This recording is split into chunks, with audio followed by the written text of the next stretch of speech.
বিল এখানে সংসদ মানে অলরেডি সম্পৃক্ত করেছে, আগামীকালকে আসবে। আমি মাননীয় সকল সদস্যদের কাছে আপনার মাধ্যমে সকল সদস্যদের দৃষ্টি আকর্ষণ করতে চাই যে আপনারা দেখেছেন, বিশেষ করে বিরোধী দলীয় সদস্যদের দৃষ্টি আকর্ষণ করছে এই মর্মে যে আমাদের দুটি বিলে আপনারা নোট অফ ডিসেন্ট দিয়েছেন। ভাই, আমাদের 3টে বিলে নোট অফ ডিসেন্ট দিয়েছেন। কাজে এই 3টি বিল আমরা ডেফার করেছি যাতে আপনারা পড়াশোনা করতে পারেন এবং এই কাগজ এনে আপনাদের সরবরাহ করতে পারি। আমাদের যে সদিচ্ছা, আমরা বিশ্বাস করি আপনারা একবার টেবিল চাপড়িয়ে সাধুবাদ জানাবেন আপনারা যে আমাদের সদিচ্ছা আছে। টেবিল চাপড়িয়ে সদিচ্ছা, আমরা কথা শেষ করি। দ্বিতীয়ত হলো যে আগামীকালকেও বিল আমরা এরকম নিয়ে আসবো, অনেকগুলো বিল, এবং সেই বিলগুলা আমরা হয়তো সম্পূরক হিসাবে 2, 3, 4 আকারে আমরা উত্থাপন করব। আমরা আজকে আনতে পারিনি, তো কালকে যেহেতু আমরা উত্থাপন করব, আপনার নোট অফ ডিসেন্ট যেসব বিলে আছে সেগুলো আমরা ডেফার করব যাতে আপনারা চুলচেরা বিশ্লেষণ করে এ বিষয়ে কন্ট্রিবিউট করতে পারেন এবং একটা ভালো আইন আমরা তৈরি করতে পারি, সে বিষয়ে আপনারা সহযোগিতা করবেন। সেই প্রত্যাশা রেখে মাননীয় স্পিকার, আপনাদের বিশেষ করে বিরোধী দলীয় সকল মাননীয় সংসদ সদস্যকে ধন্যবাদ জানাচ্ছি আরেকবার। ধন্যবাদ মাননীয় চিফ হুইপ।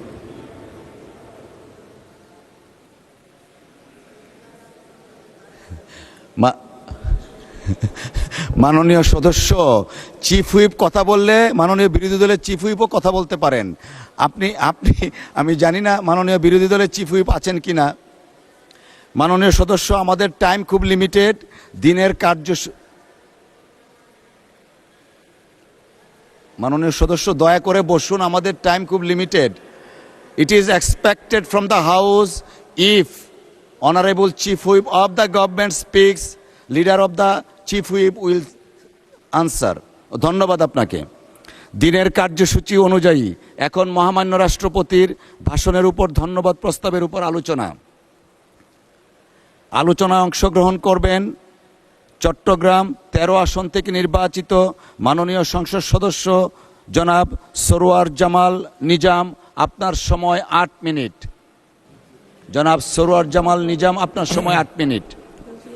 বিসমিল্লাহির রহমানির রহিম। মাননীয় স্পিকার, আপনাকে ধন্যবাদ।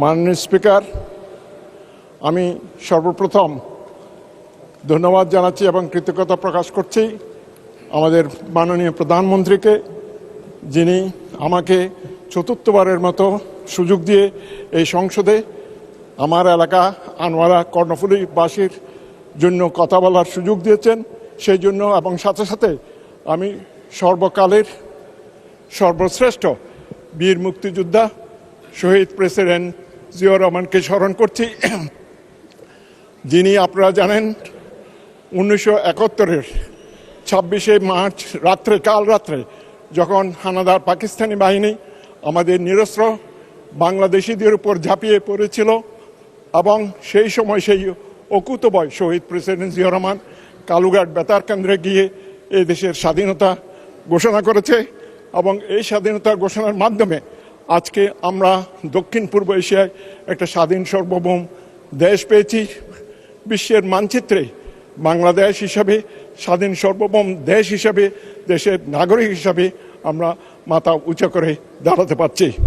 এবং আজকে যদি আমি মহামান্য রাষ্ট্রপতির ভাষণের উপর ধন্যবাদ প্রস্তাব গিয়ে আমি সর্বপ্রথম আমাদের প্রধানমন্ত্রী আমাদের তারেক রহমান সাহেব যেটা 31 দফা রাষ্ট্র কাঠামো মেরামতের যে দিয়েছেন, আমি সেটার প্রতিফলন বলে আমি মনে করি এবং মহামান্য রাষ্ট্রপতি সর্বক্ষেত্রে এই দেশের অগ্রগতির কথা বলেছে, ধন্যবাদ জানিয়েছে।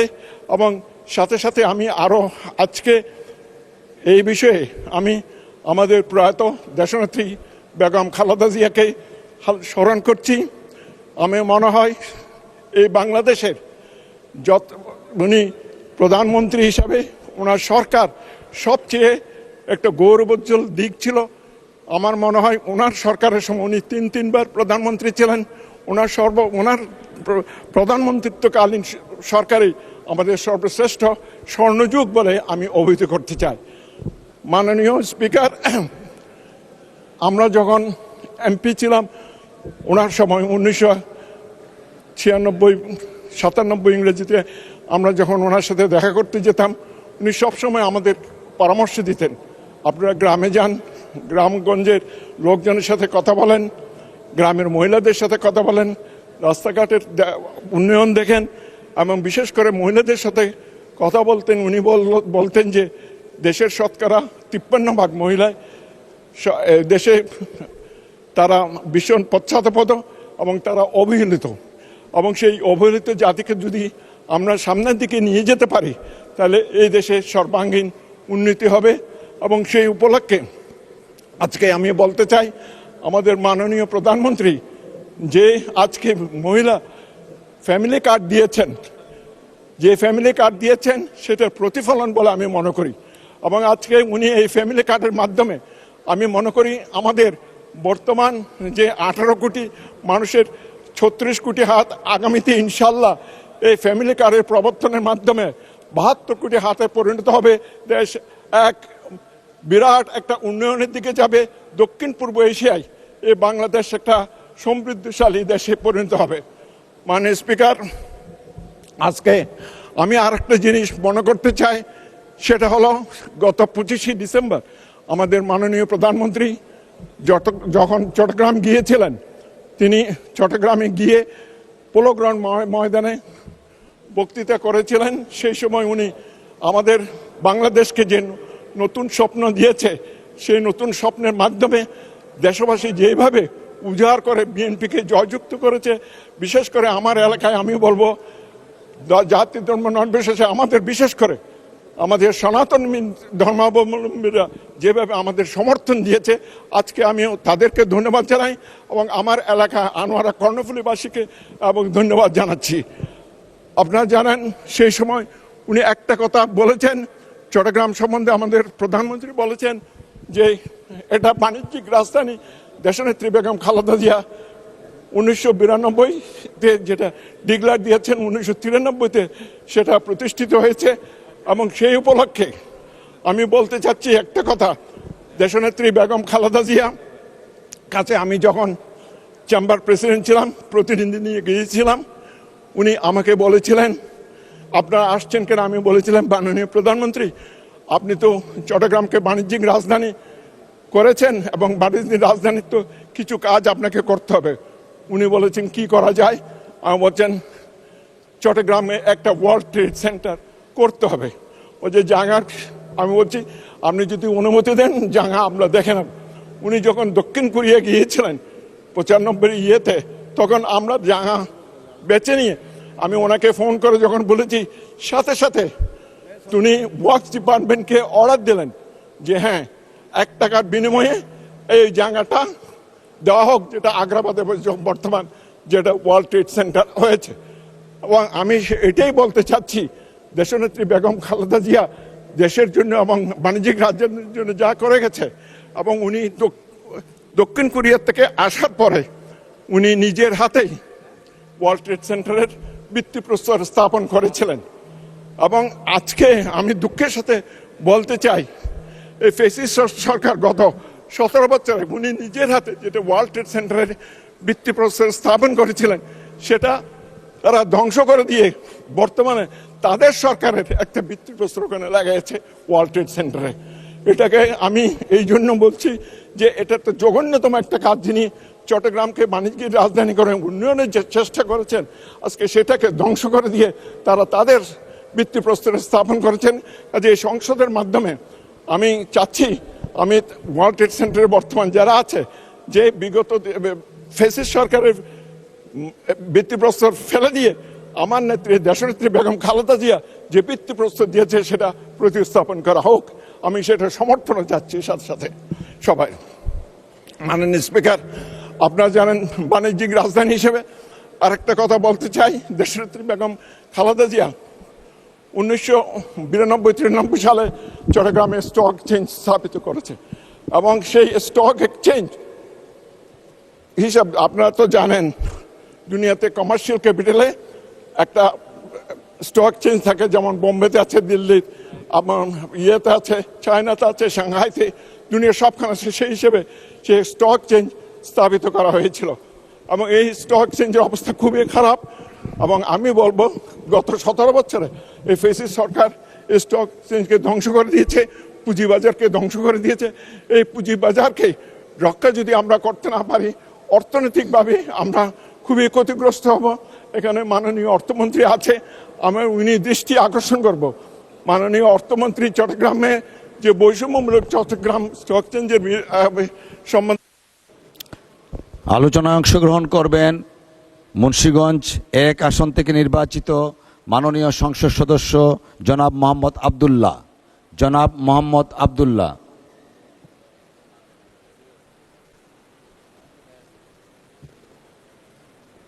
অ্যাপারেন্টলি মনে হচ্ছে জনাব মোহাম্মদ আব্দুল্লাহ নেই। এই পর্যায়ে আলোচনা আছেন জনাব মোহাম্মদ আব্দুল্লাহ, আপনার সময় 6 মিনিট। বিসমিল্লাহির রহমানির রহিম। মাননীয় স্পিকার, আপনাকে ধন্যবাদ। আমি শেখ মোহাম্মদ আব্দুল্লাহ মুন্সিগঞ্জ 1 থেকে নির্বাচিত হয়েছি। আমি সর্বপ্রথম আল্লাহর নিকট শুকরিয়া আদায় করি যে আল্লাহ আমাকে এই সংসদে আসার জন্য সুযোগ করে দিয়েছে, এবং তারপরে আমি আমার নির্বাচনী এলাকার সর্বস্তরের জনগণকে আমার পক্ষ থেকে এবং আমার দলের পক্ষ থেকে এবং আমার মাননীয় প্রধানমন্ত্রীর পক্ষ থেকে ধন্যবাদ জানাই। আমি জানেন মুন্সিগঞ্জ 1 বলতে গেলে দক্ষিণ অঞ্চলের একটি গুরুত্বপূর্ণ জায়গা।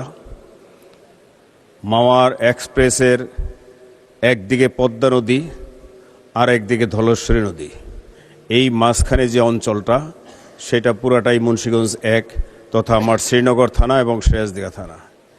এই অঞ্চলে বাংলাদেশের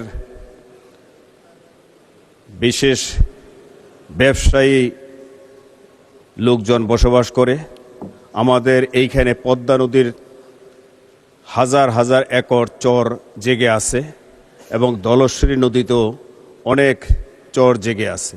এই অঞ্চলগুলোতে যদি ইপিজেড করা হয়, মিনি ইপিজেড, সেইখানে বিদ্যুৎ আমরা সোলারের মাধ্যমে ব্যবস্থা করতে পারবো, গ্যাসের প্রয়োজন হবে না। আপনি জানেন বিক্রমপুরের মানুষ ব্যবসায়ী, আমরা ব্যবসায়ীরাই এই ইপিজেডটা চালাইতে পারবো। আমি আশা করব আমাদের মন্ত্রী মহোদয়রা যদি চিন্তা করেন তাহলে এইখানে বিশেষ যুব সমাজের কাজের ব্যবস্থার সুযোগ করা হবে।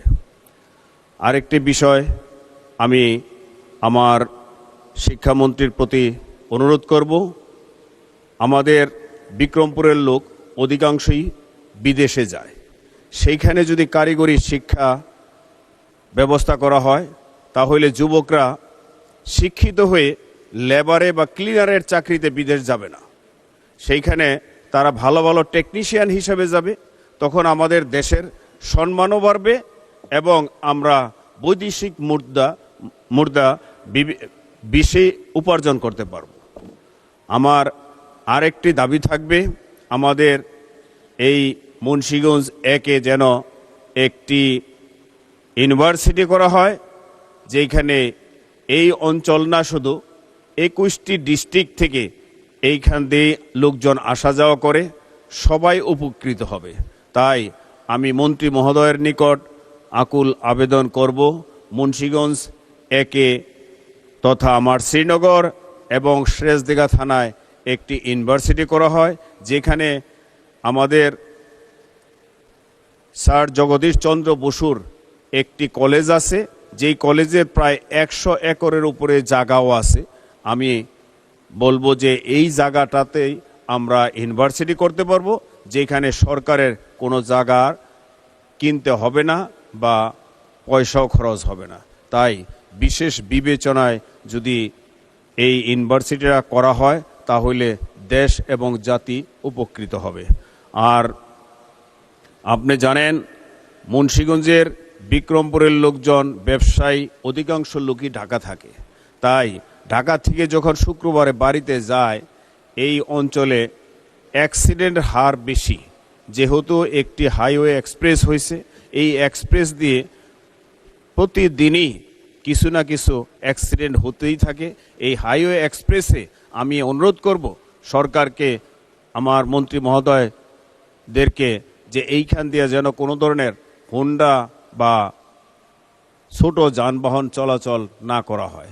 আর এই হাইওয়ের পাশে যদি একটি 500 শয্যা বিশিষ্ট হসপিটাল করা হয় তাহলে এই অঞ্চলের এবং এই 21টি ডিস্ট্রিক্টের উপকার হবে। প্রায় 1 কোটি লোকের উপরে হবে এই হসপিটালের উপকৃত হবে। তাহলে ঢাকার উপরে যে মিটফুট মেডিকেলের চাপ পড়ে সেই চাপটা অনেকাংশই কমে যাবে। তাই আমি অনুরোধ করব, মাননীয় প্রধানমন্ত্রীর দৃষ্টি আকর্ষণ করব, যদি তিনি বিবেচনায় নেন এইখানে একটি হসপিটাল খুবই প্রয়োজন। যেহেতু আমরা খুব ঢাকার সন্নিকটে, তাই ঢাকাকে একটি জঞ্জাল অথবা চাপ থেকে মুক্ত করার জন্য এই অঞ্চলে হসপিটালটা বিশেষ গুরুত্বপূর্ণ। তা আমি অনুরোধ করব আমাদের মন্ত্রী মহোদয়দেরকে যদি এই ব্যবস্থাটা করা যায়। আর আমি আরও অনুরোধ করব, আমাদের অঞ্চলে আপনি জানেন মুন্সিগঞ্জ মানে ধানের শীষ, এইখানে যেহেতু প্রতিটা সিটি বিএনপির ছিল বিগত দিনও এখনও আছে, তাই বিগত স্বৈরাচারী সরকারের আমলে উন্নয়ন কাজ হয় নাই বললে চলে। তা এর জন্য আমাদের বাজেট একদম খুবই কম। আমি পরবর্তীতে অনুরোধ করব আমাদের এলজিআরডির মিনিস্টারদেরকে যে এইখানকার বাজেটটা যেন তুলনামূলক একটু বেশি রাখা হয়, যেহেতু এইখানকার রাস্তা করতে গেলে প্রায় 10 ফিট মাটি ফালাইতে হয়। তার জন্য যদি আমাদের বাজেট আলোচনায় অংশগ্রহণ করবেন বাগেরহাট 2 আসন থেকে নির্বাচিত মাননীয় সংসদ সদস্য জনাব শেখ মঞ্জুরুল হক রাহাত। আপনার সময় 5 মিনিট। শেখ মঞ্জুরুল হক রাহাত। বিসমিল্লাহির রহমানির রহিম। মাননীয় স্পিকার, আপনাকে ধন্যবাদ। আমি আপনার মাধ্যমে বাগেরহাট 2, বাগেরহাট সদর উপজেলা এবং কোচো উপজেলার সর্বস্তরের জনগণকে ধন্যবাদ জানাই, কারণ তারা লক্ষাধিক ভোটের ব্যবধানে বিজয়ী করে আজকে এই মহান সংসদে আমাকে কথা বলার সুযোগ করে দিয়েছেন।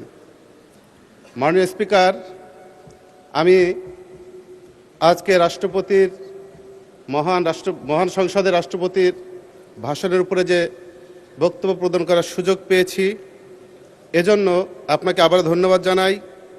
কিন্তু আমি রাষ্ট্রপতিকে ধন্যবাদ দিতে পারছি না বিধায় আন্তরিকভাবে দুঃখ প্রকাশ করছি। কারণ যে দীর্ঘ ফ্যাসিবাদের সময়ে সারা বাংলাদেশের মানুষ অত্যাচার, নির্যাতন, জেল, জুলুম, হুলিয়ার মধ্যে তাদের জীবন কাটিয়েছে, ঠিক সেই সময় ফ্যাসিবাদের পক্ষ নিয়ে রাষ্ট্রপতি ভূমিকা পালন করেছে, সেজন্য তাকে ধন্যবাদ দিতে পারলাম না। তবে ফ্যাসিবাদ সরকারকে আমি ধন্যবাদ জানাই।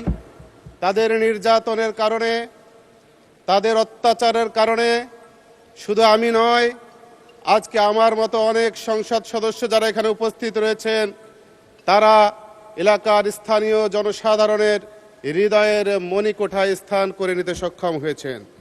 মাননীয় স্পিকার, আমি আজ এমন এক জনপদের প্রতিনিধিত্ব করছি যে জনপদটি খাজা খানজাহান আলী রহমতুল্লাহ আলাইয়ের পূর্ণভূমি এবং বিশ্ব ঐতিহ্যের ধারক, যেখানে ইউনেস্কো স্বীকৃত 60 গম্বুজ মসজিদ ও বিশ্বের বৃহত্তম ম্যানগ্রোভ সুন্দরবনের প্রবেশদ্বার।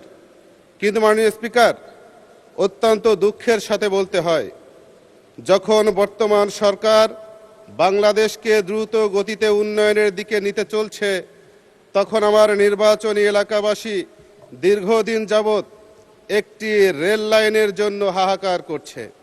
বাগেরহাট পৌরসভাটি দিনে দিনে অধপতনের দিকে যাচ্ছে, দেনায় জর্জরিত রয়েছে। পৌরবাসীর সেবার মান শূন্যের কোঠায়। ইতিমধ্যেই পৌরসভাটি প্রথম শ্রেণী থেকে 2য় শ্রেণীতে অবনমিত করা হয়েছে। মাননীয় স্পিকার, বর্তমানে বাংলাদেশের প্রধান সমস্যা হচ্ছে তেল সমস্যা, যে সমস্যাটা সরকারের পক্ষ থেকে অস্বীকার করা হলেও আমরা যখন রাস্তাঘাটে চলাফেরা করি, প্রত্যন্ত এলাকা থেকে সংসদ অধিবেশনে যোগ দেওয়ার জন্য আসতে থাকি, তখন তেলের সংকটের কারণে আমাদের গাড়ির চাকা অনেক সময় বন্ধ হয়ে যায়। আমি আজকে আপনার মাধ্যমে বর্তমান সরকারের সেই দায়িত্বশীলদের যারা এখনো তেলের সংকট নয় বলে আমাদেরকে বলছে, তাদেরকে এ সকল কথা প্রত্যাহার করে সঠিক তথ্য এই মহান সংসদে প্রদানের জন্য আহ্বান করছি। মাননীয় স্পিকার, বাগেরহাট সম্ভাবনাময় একটি জেলা, অপার সম্ভাবনা রয়েছে। এখানে উৎপাদিত সাদা সোনাখ্যাত চিংড়ি দেশের বৈদেশিক মুদ্রার অন্যতম উৎস।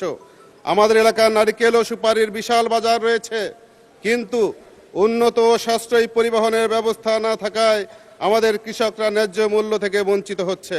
সড়ক পথে পণ্য পরিবহনের খরচ এতই বেশি যে তা ক্ষুদ্র ও মাঝারি উদ্যোক্তাদের জন্য বোঝা হয়ে দাঁড়িয়েছে। তবে মাননীয় স্পিকার, সঙ্গে সঙ্গে বাগেরহাটবাসীর জন্য আনন্দের সংবাদ রয়েছে।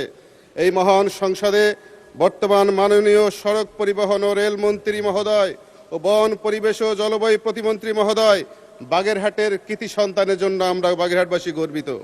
মাননীয় স্পিকার, 1918 সালের ব্রিটিশরা বাগেরহাটের গুরুত্ব অনুধাবন করে একটি রেল লাইন স্থাপন করেছিল, কিন্তু আজ থেকে 20-25 বছর পূর্বে কোনো এক অদৃশ্য কারণে সে রেল লাইনটি বন্ধ হয়ে যায়। রেলের জমিগুলো বেদখল হয়ে গিয়েছে, রেলের স্টেশনগুলো ভূতুরে বাড়িতে পরিণত হয়েছে। আমাদের বাগেরহাটবাসীর এই দাবিটি মাননীয় স্পিকারের মাধ্যমে রেলমন্ত্রী এবং পরিবহন মন্ত্রীর দৃষ্টি আকর্ষণ করছি। মাননীয় স্পিকার, আজকে আমি আমার সময় শেষের পথে একটি কথা বলেই শেষ করতে চাই। শরীফ ওসমান হাদির সেই কথা, কেউ আমাদের গুলি করে মেরে ফেললে তাদের ধরে বিচার করো, সেটা যদি করতে না পারো তাহলে নতুন কেউ জন্মাবে না। মাননীয় স্পিকার, আমি শেষ বেলায় শরীফ ওসমান হাদির হত্যাকারীদের বিচার চাই। যারা গ্রেপ্তার হয়েছে বাইরে, তাদেরকে দেশে এনে বিচার। ধন্যবাদ মাননীয় সদস্য। এ পর্যায়ে আলোচনায় অংশগ্রহণ করবেন নেত্রকোনা 3 আসন থেকে নির্বাচিত মাননীয় সংসদ সদস্য জনাব রফিকুল ইসলাম হিলালি। জনাব রফিকুল ইসলাম হিলালি, ধন্যবাদ। আপনার সময় 6 মিনিট। বিসমিল্লাহির রহমানির রহিম। প্রথমে মহান আল্লাহ তাআলার কাছে শুকরিয়া আদায় করছি। আল্লাহ তাআলা এই আমার আটপাড়া কেন্দুয়ার গণমানুষের কথা বলার সুযোগ করে দিয়েছেন। পাশাপাশি আল্লাহ তাআলার কাছে শুকরিয়া এই জন্য জানাচ্ছি, দীর্ঘদিনের লালিত স্বপ্ন, এলাকার মেহনতি মানুষের কথা বলবো এই সংসদে এসে, সেই সুযোগ করে দিয়েছেন। আমি ধন্যবাদ জানাচ্ছি আমার নেত্রকোনা 3 আটপাড়া কেন্দুয়ার সম্মানিত জনসাধারণকে, যারা এই সংসদে কথা বলার সুযোগ করে দিয়েছেন। আমি ধন্যবাদ জানাচ্ছি মাননীয় প্রধানমন্ত্রীর প্রতি, শত চক্রান্তের পরও আমাকে মনোনয়ন দিয়ে যে আস্থায় রেখেছিলেন, তার প্রতিফলন আমার নির্বাচনী এলাকার জনগণ দিয়েছে। সেজন্য মাননীয় প্রধানমন্ত্রীর কাছে আমি কৃতজ্ঞতা প্রকাশ করছি। মাননীয় স্পিকার, 1984 সালে আমি কেন্দুয়া সরকারি বিশ্ববিদ্যালয় কলেজে ভর্তি হয়েছিলাম। জরাজীর্ণ ভবনের যে উপস্থিতি ছিল, দীর্ঘদিন পরও সেই জরাজীর্ণ একটি 3 তলা ভবনেই রয়েছে। 5000 ছাত্র ছাত্রী সেখানে অধ্যয়ন করে 6টি বিষয়ে অনার্স কোর্স চালু রয়েছে। সেখানে যদি মাননীয় স্পিকার, আপনি সেদিন আমি দেখতে গিয়েছিলাম, যদিও গত 17 বৎসর সেই সৌভাগ্য আমার হয়নি, কিন্তু দীর্ঘদিন পর যখন আমার সেই প্রিয় প্রতিষ্ঠানে গেলাম, সেখানে ছাত্র ছাত্রীদের পড়াশোনার জন্য মুরগির খোয়ারের মতো ব্যবস্থা রয়েছে। মাননীয় স্পিকার, হৃদয়ে রক্তকরণ হয়েছে। মাননীয় শিক্ষামন্ত্রীর কাছে আমি অনুরোধ করছি, অনতি বিলম্বে আমার সেই কেন্দুয়া সরকারি বিশ্ববিদ্যালয় কলেজে একটি বহুতল ভবন ব্যবস্থা করা হোক এবং এটি দ্রুততম সময়ে করা হোক, এই দাবি আমি জানাচ্ছি। মাননীয় স্পিকার, 6 লক্ষ জনগণের বসবাস আমার কেন্দুয়া উপজেলা, 50 শয্যা বিশিষ্ট হাসপাতাল রয়েছে। মাননীয় স্বাস্থ্যমন্ত্রীর প্রতি দৃষ্টি আকর্ষণ করছি, আপনি চিকিৎসা সেবা মানুষের দোয়ার গড়ে নিয়ে যাওয়ার জন্য নিরলস পরিশ্রম করে যাচ্ছেন। আপনার কাছে অনুরোধ জানাচ্ছি 6 লক্ষ মানুষের জন্য 50 শয্যা বিশিষ্ট হাসপাতাল কোনোভাবেই সেটা সুচিকিৎসা কোনোভাবেই এটা জনগণ এটা প্রাপ্য হতে পারে না। অনতি বিলম্বে 100 বিশিষ্ট সেই চিকিৎসা বৃদ্ধি করা হোক এবং 100 শয্যা বিশিষ্ট হাসপাতাল প্রতিষ্ঠার লক্ষ্যে জরুরি ভিত্তিতে উনি কার্যপন্থা প্রণয়ন করবেন সে আহ্বান ওনার প্রতি রাখছি। মাননীয় স্পিকার, আমি অনুরোধ রাখছি, অত্যন্ত খুশির বিষয় যে আমাদের নেত্রকোনা রেল যোগাযোগ ব্যবস্থায় খুবই অবহেলিত। আমাদের মাননীয় যোগাযোগ প্রতিমন্ত্রী রেল প্রতিমন্ত্রীর বাড়িও সেই আমাদের নেত্রকোনা। ওনার কাছে আমি অনুরোধ রাখছি সেই নেত্রকোনা থেকে আটপাড়া মদন কেন্দ্র হয়ে 18 বাড়িতে সংযোগ দেওয়া হোক। এতে 25 লক্ষ মানুষ উপকৃত হবে এবং এই রেল যোগাযোগের মাধ্যমে আমাদের এলাকায় কর্মসংস্থান সৃষ্টি হবে, প্রত্যেকটি ছাত্রছাত্রী পড়াশোনার সুযোগ সৃষ্টি হবে এবং এলাকা একমাত্র কৃষি প্রধান এলাকা আমাদের এই কেন্দু আটপাড়া মদন, সেখানে কর্মসংস্থানের সুযোগ হবে। সেই জন্য মাননীয় রেল যোগাযোগ মন্ত্রী প্রতিমন্ত্রী কাছে বিনীতভাবে অনুরোধ করছি আমাদের এই রেল যোগাযোগের প্রয়োজনীয় ব্যবস্থা গ্রহণ করা হোক। মাননীয় স্পিকার, দীর্ঘদিন আমরা দেখেছি স্বাধীনতার চেতনা নিয়ে ব্যবসা একটি দল করেছে। যারাই আওয়ামী লীগ করত তারাই স্বাধীনতার সপক্ষের শক্তি চেতনার ধারক এবং বাহক হয়ে যেত। এখনো আমি আশঙ্কা করছি জুলাই আন্দোলনে হাজার হাজার মানুষের মৃত্যুর মধ্য দিয়ে যে আজকে আমরা সংসদে উপস্থিত হতে পেরেছি, সেখানে আমাদের নেত্রকোনা জেলায় 17 জন শহীদ হয়েছে। এই 17 জনের বাড়িতে বাড়িতে আমরা গিয়েছি এবং আমার নির্বাচনী এলাকার 4 জন শাহাদত বরণ করেছে জুলাই আন্দোলনে, যারা প্রত্যেকে বিএনপির নেতা এবং কর্মী। এবং আমরা যদি দেখি নেত্রকোনা জেলার 17 জনের মধ্যে 14 জন আমাদের বিএনপির নেতা কর্মী। তার জন্য আমি কখনোই বলবো না জুলাই আন্দোলনের একমাত্র ধারক বাহক শুধু বিএনপি, কথা আমি বলতে চাই না। কিন্তু আমি প্রত্যেককেই স্মরণ করিয়ে দিতে চাই একক দাবিদার কেউ যেন সেই স্বাধীনতার পক্ষের বিপক্ষের যে কথা আওয়ামী লীগ বলতো সেটার জন্য বর্তমানেও কেউ যেন সেই চেষ্টা না করে, সেই আহ্বানটুকু আমি সবার প্রতি রাখছি। মাননীয় স্পিকার, আর একটি জনগুরুত্বপূর্ণ প্রশ্ন, দীর্ঘদিন চাকুরি করার পর আমার সেই পেনশনভুক্ত ভাইয়েরা যখন পেনশন পাওয়ার জন্য দুয়ারে দুয়ারে যান, মাসের পর মাস সময় ক্ষেপণ করা হয়, তারা এমনও দেখা গিয়েছে যে পেনশন প্রাপ্তির পূর্বেই উনি মৃত্যুবরণ করেছেন। মাননীয় প্রধানমন্ত্রীর কাছে আমি বিনীত অনুরোধ করছি পেনশনভোগী ভাইদের যেন সুনির্দিষ্ট একটি টাইম ফ্রেম করে দেওয়া হয়, তার মধ্যে যেন তারা পেনশন প্রাপ্ত হয়।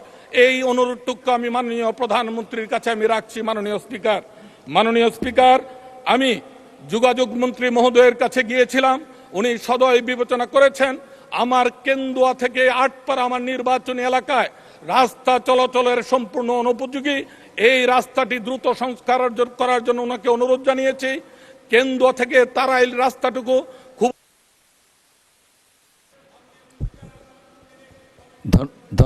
ধন্যবাদ মাননীয় সদস্য। 2 মিনিট চেয়েছেন, 1 মিনিট নেন তাহলে। ধন্যবাদ। মাননীয় স্পিকার, আমার সেই কেন্দুয়া থেকে তারাইল রাস্তা, কেন্দুয়া থেকে মদন রাস্তা, কেন্দুয়া থেকে আটপাড়া রাস্তা যোগাযোগ মন্ত্রণালয়ের অধীনে ন্যস্ত করে অনতি বিলম্বে সেই রাস্তাগুলোকে সচল করার জন্য আমি বিনীতভাবে অনুরোধ জানাচ্ছি। মাননীয় স্পিকার, কেন্দুয়াতে 6 লক্ষ মানুষের বসবাস, এখানে একটি কারিগরি সরকারি কলেজ প্রতিষ্ঠার জন্য আমি দূর দাবি জানাচ্ছি। এই সরকারি কারিগরি কলেজ যদি প্রতিষ্ঠিত হয়, এই 6 লক্ষ মানুষের মধ্য থেকে যে কারিগরি শিক্ষায় শিক্ষিত হয়ে বিদেশে যেতে পারবে, ফরেন রেমিটেন্স তারা আয় করতে পারবে। সেই জন্য মাননীয় শিক্ষামন্ত্রীর কাছে আমি বিনীতভাবে অনুরোধ করছি অনতিবিলম্বে আমার কেন্দুয়ায় একটি কারিগরি কলেজ প্রতিষ্ঠা করার জন্য। সবাইকে ধন্যবাদ। মাননীয় স্পিকার, আপনাকেও ধন্যবাদ। আসসালামু আলাইকুম ওয়া রাহমাতুল্লাহি ওয়া বারাকাতুহু। 2 মিনিট দিলে ভালো লাগতো, কিন্তু দিলে আবার অনেকেই ভাবতো একই জেলার মানুষ, আমি হয়তো ফেভার করছি, এই জন্য 1 মিনিট দিলাম।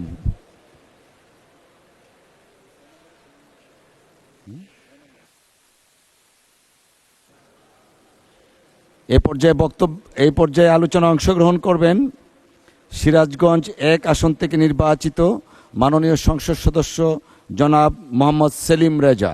জনাব মোহাম্মদ সেলিম রেজা, আপনার সময় 6 মিনিট। বিসমিল্লাহির রহমানির রহিম। আসসালামু আলাইকুম।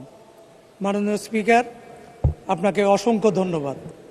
আমি এই মহান সংসদে দাঁড়িয়ে কথা বলার সুযোগ পেয়েছি, এই জন্য মহান আল্লাহ তাআলার শুকরগুজার করছি। আমি ধন্যবাদ জানাচ্ছি আমার নির্বাচনী এলাকা 62 সিরাজগঞ্জ 1, কাজীপুর এবং সিরাজগঞ্জের 4টি ইউনিয়ন নিয়ে গঠিত এলাকার ভোটার জনসাধারণকে, যারা 54 বছরের ইতিহাস ভঙ্গ করে আমাকে বিএনপি থেকে এমপি নির্বাচিত করেছে। 54 বছর আমরা বিএনপির কোনো এমপি পাই নাই। এই জন্য কাজীপুর আমার সংসদীয় এলাকার সবাইকে ধন্যবাদ জানাই। আমি আজকে ধন্যবাদ জানাই যারা আমাকে ভোট দেয় নাই তাদেরকেও, আমি সবার প্রতিনিধি। আমি ধন্যবাদ জানাই আমাদের হিন্দু সম্প্রদায়ের ভোটারদের, যাদের একটি ভোটও ধানের শীষের বিপক্ষে যায় নাই। এজন্য আমি হিন্দু সম্প্রদায়ের লোকদেরকে ধন্যবাদ জানাই। আমি ধন্যবাদ জানাই, কৃতজ্ঞতা জানাই আমার নেতা, আমার এই সংসদীয় দলের নেতা, আমাদের মাননীয় প্রধানমন্ত্রী তারেক রহমানকে, যিনি আমার উপর আস্থা রেখে আমাকে মনোনয়ন দিয়েছিল এবং এই মনোনয়ন দেওয়ার কারণে আমি আমার এলাকার লোকজন আমাকে এমপি নির্বাচিত করেছে। আমি আজকে এখানে দাঁড়িয়েছি, আজকে এই সংসদে আজকে আমাদের প্রধানমন্ত্রী যে নির্বাচনী ওয়াদাগুলো পূরণ করেছে, এটা আমরা অনেকেই আশা করি নাই। আজকে ফ্যামিলি কার্ড, কৃষক কার্ড, আজকে 10,000 টাকা পর্যন্ত কৃষি ঋণ মওকুফ, আজকে খাল খনন, সমস্ত কিছু উনি করেছেন। তাকে ওই জন্য ধন্যবাদ জানাই। আর একটা কারণে ধন্যবাদ জানাই, গতানুগতিক আমরা যারা সংসদ সদস্য এর আগে দেখে এসেছি, তারা এই ট্যাক্সবিহীন গাড়ি এবং তারা প্লট পেয়েছে। আজকে দেশের কথা চিন্তা করে আজকে আমাদের মাননীয় প্রধানমন্ত্রী এটার থেকে আমাদেরকে মুক্ত করেছে, দেশের কথা চিন্তা করে, এজন্য তাকে ধন্যবাদ জানাই। আমি কৃতজ্ঞতা চিত্তে স্মরণ করি আমাদের নেতা, আমাদের স্বাধীনতার ঘোষক, আমাদের এই প্রেসিডেন্ট জিয়াউর রহমানকে।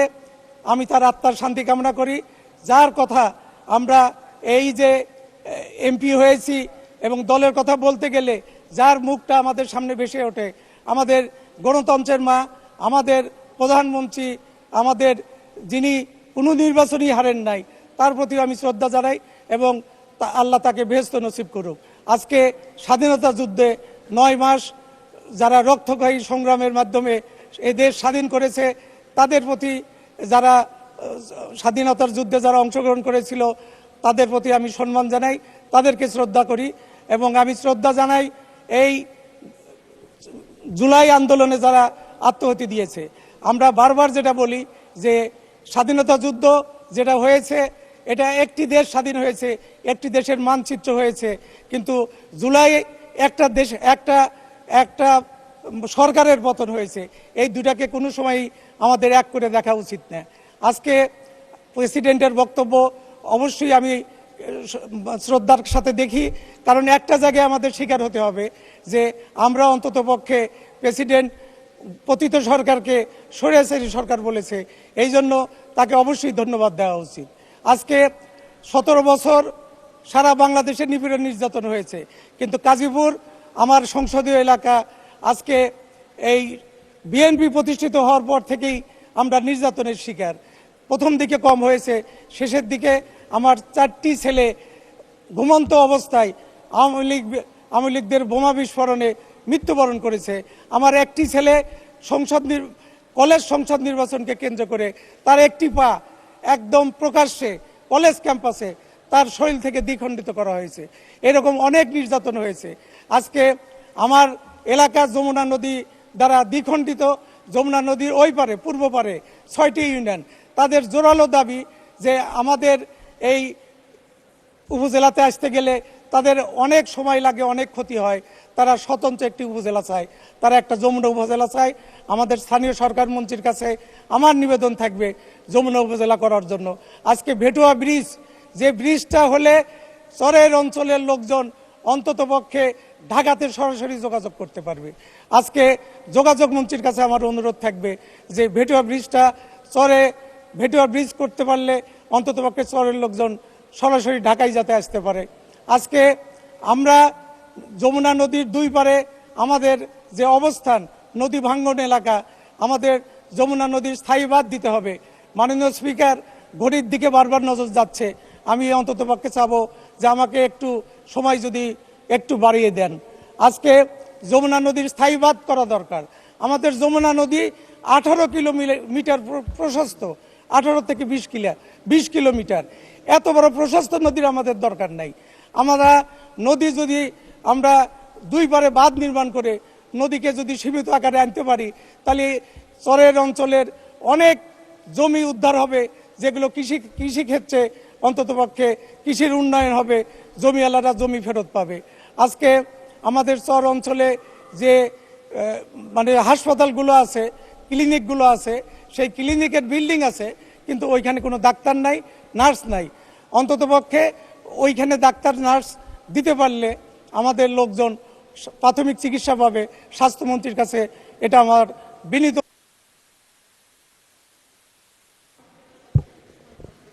জি, 1 মিনিট সময় বাড়ানো হলো। ধন্যবাদ। 1 মিনিট। মাননীয় স্পিকার, আপনাকে অসংখ্য ধন্যবাদ। আমরা চর অঞ্চলের মানুষ, আমরা অবহেলিত। আমার চর অঞ্চল বিভিন্নভাবে অবহেলিত, এবং আমরা এই যে 54 বছর আমরা বিএনপি আমরা কথা বলতে পারি নাই, আমরা সংসদে আসতে পারি নাই। আজকে সংসদে এসেছি আমার বিএনপির পক্ষে কথা বলার জন্য। আজকে চর অঞ্চলে আমাদের স্থায়ী বাঁধ দরকার। আজকে টেকানি ইউনিয়ন, যে ইউনিয়নটিতে আপনার বাঁধ আছে, বাঁধগুলো ভাঙ্গার সম্ভাবনা আছে। অন্ততপক্ষে জিও ব্যাগ দিয়ে বাঁধ রক্ষা করা যায় কিনা। সময় যেহেতু শেষ, আমি আর একটা প্রধানমন্ত্রীর কাছে আবদার জানাবো। আমার এলাকার মানুষের প্রতীক্ষা যে আপনাকে এক নজর দেখবে, আমার কাজীপুরের লোকজন প্রতীক্ষায় বসে আছে। আপনি দয়া করে, যদিও আপনি ব্যস্ত, তারপরেও আপনার কাছে অনুরোধ করব যে অন্ততপক্ষে আমার নির্বাচনী এলাকার লোকজনকে আপনি সুযোগ করে দিবেন, অন্ততপক্ষে একটা মিটিংয়ের মাধ্যমে আপনাকে যাতে সরাসরি দেখতে পাই। ধন্যবাদ মাননীয় সদস্য। আলোচনা অংশগ্রহণ করবেন পাবনা 4 আসন থেকে নির্বাচিত মাননীয় সংসদ সদস্য জনাব আবু তালেব মণ্ডল। জনাব আবু তালেব মণ্ডল, আপনার সময় 5 মিনিট। ধন্যবাদ।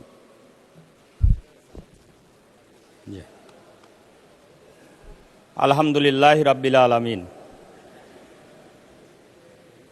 মাননীয় স্পিকার, আপনাকে ধন্যবাদ জানাচ্ছি। আমি 71 পাবনা 4 ঈশ্বরদী এবং আটঘরিয়ার জনপদের মানুষকে, যারা আমাকে ভোট দিয়ে এই মহান সংসদে কথা বলার সুযোগ করে দিয়েছেন। মাননীয় স্পিকার, আজকে আমরা যারা এই মহান সংসদে আসার সুযোগ পেয়েছি, তারা সকলেই 17 বছরের ফ্যাসিস্ট সরকারের নির্যাতনের শিকার। এখানে সরকারি দল নয়, বিরোধী দল নয়, আমরা সকলেই এই ইতিহাসের সাক্ষী। আমরা জানি আমরা অনেকজনকে এ সময় হারিয়েছি। আমরা হারিয়েছি মৌলানা মতিউর রহমান নিজামীকে, আমরা হারিয়েছি বেগম খালেদা জিয়াকে। বেগম খালেদা জিয়া তিনবারের সফল প্রধানমন্ত্রী, তাকে সংবিধানের আজকে কথা বলা হচ্ছে, আবেগের কথা বলা হচ্ছে।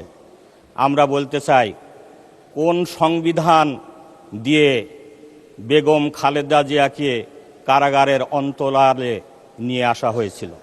কোন সংবিধান দিয়ে মৌলানা মতিউর রহমান নিজামী সহ 11 জন আমাদের শীর্ষ নেতৃত্বকে আপনার শহীদ করা হয়েছে? মাননীয় স্পিকার, এসব ইতিহাস আমাদের জানা আছে। 17 বছর আমরা সকলেই এই ফ্যাসিস্ট সরকারকে বিদায় করার জন্য কাঁধে কাঁধ মিলে কাজ করেছিলাম।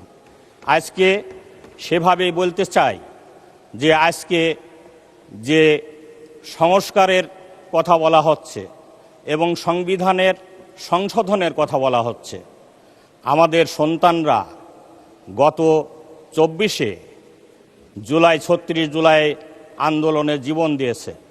অনেক মা তার সন্তানকে হারিয়েছে, অনেক বোন বিধবা হয়েছে, অনেক পিতা তার সন্তানকে হারিয়ে আজকেও আহাজারি করছে। এমনি অবস্থায় দেশবাসী গণভোট অংশগ্রহণ করেছে। আমরাই তো গণভোটের পক্ষে ক্যাম্পিং করেছি। আজকের মাননীয় প্রধানমন্ত্রী নিজেও গণভোটের পক্ষে ক্যাম্পিং করেছেন। আমাদের যারা এখানে সংসদে আসার সুযোগ পেয়েছি তারা সকলেই এই গণভোটের ক্যাম্পিংয়ে আমরা অংশগ্রহণ করেছিলাম। দেশবাসী প্রত্যাশা করে গণভোটকে আইনে পরিণত করবার জন্য, সংস্কার আইনে পরিণত করবার জন্য। কিন্তু আজকে আমরা অনেকেরই দেখছি, বলতে শুনছি যে সংস্কারের প্রয়োজন নেই। আমাদের মাননীয় প্রধানমন্ত্রী, স্বরাষ্ট্রমন্ত্রী জুলাই যোদ্ধাদের সম্পর্কে কথা বলতে গিয়ে আমি এই কথা বলতে চাই, যদি জুলাই অনুষ্ঠিত না হতো তাহলে আমরা এই মহান সংসদে আসার সুযোগ পেতাম না। জুলাই অনুষ্ঠিত না হলে আজকের প্রধানমন্ত্রী দেশে ফিরতে পারতেন না। জুলাই অনুষ্ঠিত না হলে আজকের মাননীয় স্বরাষ্ট্রমন্ত্রী দেশ বিদেশ থেকে আসার সুযোগ পেতেন না। আমরা হাড়ে হাড়ে এবং তিলে তেলে অনুভব করি। আমাদের এই বেঞ্চেও মাননীয় প্রধানমন্ত্রীর মতো ইংল্যান্ডে জীবন কাটিয়েছেন শহীদ নিজামীর সুযোগ্য সন্তান আজকের সংসদে উপস্থিত রয়েছেন ব্যারিস্টার নাজিবুর রহমান, তিনিও আসার সুযোগ পেতেন না। আমরা এটাও জানি জুলাই অনুষ্ঠিত না হলে আমরা ব্যারিস্টার আরমানকে এই এলাকায় পেতাম না, এই সংসদে পেতাম না। গতকালকে তিনি আবেগ জড়িত কণ্ঠে কথা বলেছেন, আয়নাঘরের কথা বলেছেন, আয়নাঘরের চিত্র তুলে ধরেছেন। এরপরেও আমরা যদি সংস্কারের দিকে না যাই তাহলে আমাদের কপাল পোড়া। দেশবাসী এটা মেনে নেবে না। দেশবাসী অবশ্যই এটা তাদের দাবি অবশ্যই আদায় করে নেবে ইনশাআল্লাহ। সম্মানিত ভাইরা আমার, আমি সম্মানিত স্পিকার মহোদয়, আমি পরবর্তীতে বলতে চাই, এ সময়ে দেখা গিয়েছে। ধন্যবাদ মাননীয় সদস্য।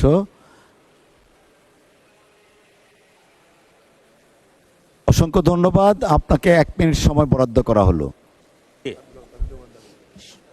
মাননীয় স্পিকার, আমি পরিশেষে বলতে চাই যে অতএব আমরা যারাই সকলে নির্যাতনের শিকার হয়েছি, জুলাই সনদ এবং জুলাই সংস্কার বাস্তবায়ন করে দেশের প্রত্যাশা, জনগণের প্রত্যাশা যেন আমরা পূরণ করি, একটি নতুন বাংলাদেশ যেন আমরা কায়েম করতে পারি। সকলে ঐক্যবদ্ধভাবে আমরা মিলিতভাবে এই আশা পোষণ করে সকলকে ধন্যবাদ জানাচ্ছি। মাননীয় স্পিকার, আপনাকে ধন্যবাদ জানাই। ধন্যবাদ মাননীয় সদস্য। মাননীয় সদস্যবৃন্দ, আমি অত্যন্ত আনন্দের সঙ্গে জানাচ্ছি যে সংসদের বৈঠক আগামীকাল 24শে চৈত্র 1432 7ই এপ্রিল 2026 তারিখ রোজ মঙ্গলবার সকাল 10টা 30 পর্যন্ত মুলতবি ঘোষণা করা হলো। আপনাদের সহযোগিতার জন্য অসংখ্য ধন্যবাদ জানাচ্ছি। শুভরাত্রি। বাংলাদেশ জিন্দাবাদ।